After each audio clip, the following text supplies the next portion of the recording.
வணக்கம் நண்பர்களே. இன்றைய தீபாவளி நல்வாழ்த்துக்கள் அனைவருக்கும். தீபாவளி என்றாலே சந்தோஷம்தான். புத்தாடை, இனிப்பு வகைகள், பட்டாசு, இப்படி சந்தோஷமும் எல்லாமே இந்த தீபாவளி தான். ஒரு நரகாசுரன் அழியும் பொழுது அவன் வேண்டிக் கொண்டவை இன்று வரை நடந்து கொண்டு இருக்கிறது, நடத்துகிறோம். அதற்கு நாம் பெருமைப்படுகிறோம் முதலில். ஆக அப்படி இருக்கும் கட்டத்தில் இன்றைய விழிப்புணர்வு என்னவென்றால், பட்டாசு வெடிக்கும் பொழுது மிக மிக மிக மிக கவனமாக வெடித்து சந்தோஷமாக இருக்க வேண்டும். ஒரு பட்டாசு வைக்கும் பொழுது அதை முடித்து விட்டு மறு பட்டாசு வைக்க வேண்டும். ஒரு பட்டாசு வெடித்து கொண்டு இருக்கும் பொழுது மறு பட்டாசை உடனேக்கு வைத்து அதன் அதிர்வுகளை அதிகமாக ஏற்படுத்தக்கூடாது. அதாவது அங்கே பக்கத்து தெருவில் நல்லா சூப்பராக போடுதாங்க, நம்ம அதுக்கு முன்னக்கூட்டி போடணும் அப்படிங்கிறது இருக்கக்கூடாது.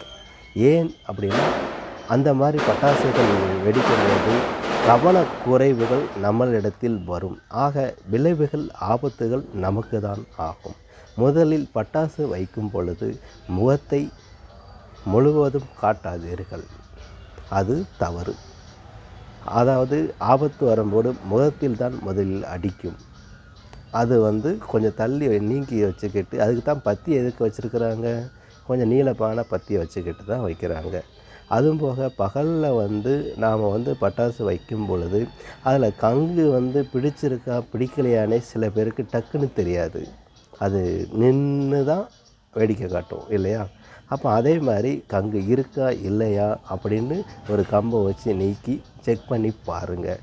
உடனே நான் தான் எல்லாம் வித்தை தெரிஞ்சவங்க சொல்கிற பேரில் சில பேர் தப்பு பண்ணி அந்த விபத்துகள் நமக்கே ஏற்படுமான ஒரு சூழ்நிலை தான் இந்த விழிப்புணர்வு காணொளி. ஆகவே பட்டாசில் நிறைய வித்தியாசங்கள் இருக்கிறது. நிறைய விதவிதமான பட்டாசுகள் உங்களுக்காகவே இறக்கப்பட்டிருக்கிறது. நீங்கள் தான் போட போகிறீங்க, சந்தோஷமாக போடணும். அதாவது எந்த ஒரு விபத்துகள் இல்லாத அளவுக்கு பார்த்துக்கிறது தான் நம்மளுடைய முழு பொறுப்பு. தமிழக அரசு நம்மளை காப்பாற்றும், ஆம்புலன்ஸ் எல்லாமே ரெடியாக தான் இருக்கிறது. ஆனால் இன்று ஒரு நாள் எந்த ஒரு விபத்து இல்லாமல் நான் பட்டாசு போட்டேன் என்று சொல்லுங்கள். உங்களுக்கு கையெடுத்து கும்பிட்டு வணக்கம் கேட்டுக்கொள்கிறேன். ஏனென்றால் சந்தோஷமாக இருக்க வேண்டும். பட்டாசு வெடித்து இனிப்பு சாப்பிட்டு புத்தாடை உடுத்தி. ஆக இந்த பட்டாசின் மூலமாக கையில் வெடி விபத்துகள் வராமல், முகத்தில் வெடி விபத்துகள் வராமல் நீங்கள் தான் உங்களை நீங்கள் தான் பாதுகாத்த கொள்ளணும். ஃபஸ்ட்டு எப்படி நம்மளுடைய பேச நம்ம போட்டு அழகாக்கி நீட்டாக்கி பார்க்குறோம், அதே மாதிரி ஒவ்வொரு விஷயத்தையும் கவனமாக கையாள வேண்டும். ஒரு தீப்பெட்டி இருக்கிறது என்றால் அந்த தீப்பெட்டியில் எல்லா குச்சிகளும் அதிக குச்சிகள் இருக்கிறது. உடனே நம்ம எடுக்கும்போது ஃபஸ்ட்டு என்ன பண்ணுறோம், ஒரு குச்சியை எடுக்கும் பொழுது டக்குன்னு எடுப்போம். ஏன்னா அங்கே நிறைய இருக்குது இல்லையா? அப்போது கடைசி குச்சி, அந்த குச்சியால் தான் நம்ம சமைக்கணும் அப்படின்னு ஒரு கணக்கு வந்துச்சுன்னா என்ன செய்வீங்க? பைய திறப்பீங்க, பைய எடுப்பீங்க,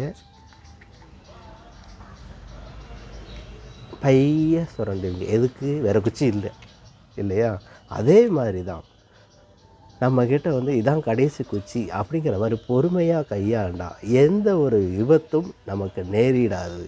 ஆக தமிழக அரசாக இருந்தாலும் இந்திய அரசாக இருந்தாலும் இந்திய அரசுக்கே நாம் பாதுகாப்பு கொடுக்க வேண்டும் என்று சொல்லிக்கொண்டு விபத்துகள் இல்லாத நாடாக மாற வேண்டும். என்ற இனிய தீபாவளி நல்ல சந்தோஷமாக இருக்க வேண்டும். கொண்டாடுங்கள், சிறப்பாக கொண்டாடுங்கள். எந்த அளவுக்கு சந்தோஷமாக கொண்டாட முடியுமோ அந்த அளவுக்கு சந்தோஷமாக கொண்டாட வேண்டும். இனிப்புகள் வழங்கி நண்பர்களுக்கு கொடுத்து காக்கா கடித்து சாப்பிடுங்கள், அது தப்பு ஒன்று அல்ல.